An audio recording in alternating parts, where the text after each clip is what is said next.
నాకు ఈ చెవి వినబడడం లేదు. ఈ కోతి మాతో ఎప్పుడు ఆడుకునేదే కాదు. ఈ కోతి మాతో ఎప్పుడు మాట్లాడేదే కాదు. ఈ కోతి మాతో ఎప్పుడు సరదాగా ఉండేదే కాదు.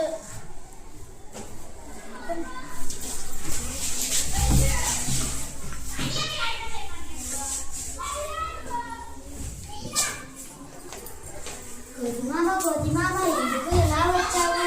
కోతి మామ నాకు ఈ చెవి వినబడడం లేదు. చూడు ఈ పొడవైంది మొక్కుతో. నీ చెవిలో రక్తం గడ్డ కట్టేసి ఉంది. ఇదిగో చూడు. Thank you కొంగమామ.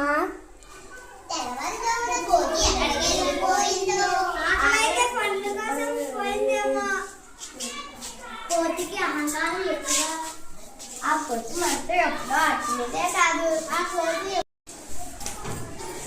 వీళ్ళందరూ రోజు నా వెడమ చెవి వినబడడం లేదని వెడమ చెవు వైపు నా గురించి ఏదో మాట్లాడుకుంటూ గుసగుసలు ఆడుకుంటున్నారు.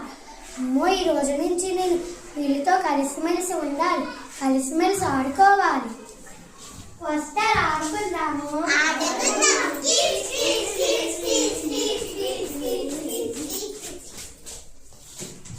ఈ కథలో నీతి: ఇతరులతో కలిసిమెలిసి ఉండాలి, అహంకారం ఉండకూడదు.